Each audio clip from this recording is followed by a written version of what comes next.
আপনার একটা বই লিখতে হবে। বই? আমি লিখবো? আমি মশাই আবার বই কেন লিখতে যাব? আরে, আপনি পুরো কথাটা শুনুন। আচ্ছা ঠিক আছে, বলুন কি বলতে হয়।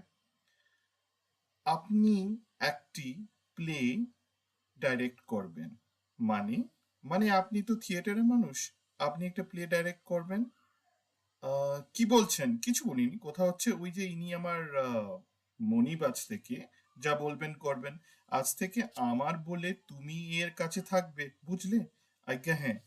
জানুন অমরেশ বাবু, আপনার সম্বন্ধে এত কথা আমি শুনেছি যে প্রথম আলাপে আপনাকে একটুও অপরিচিত মনে হচ্ছে না।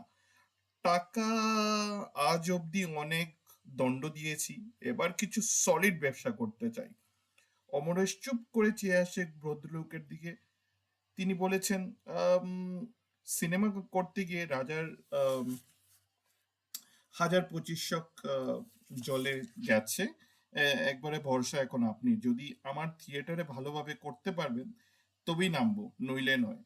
তাহলে এই কথা হইল, ভালো কথা। কি নাম দিচ্ছেন আপনার কোম্পানির? সব ঠিক হয়ে গেলে? আজ্ঞা হ্যাঁ।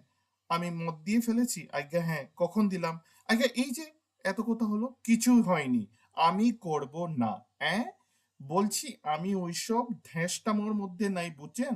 কেন মহাশয়, পয়সা পাবেন, করবেন না কেন? আমার খুশি। খুশি মানে? খুশি মানে খুশি। রানাঘাটে আমার আক্কেল হয়ে গেছে মশাই।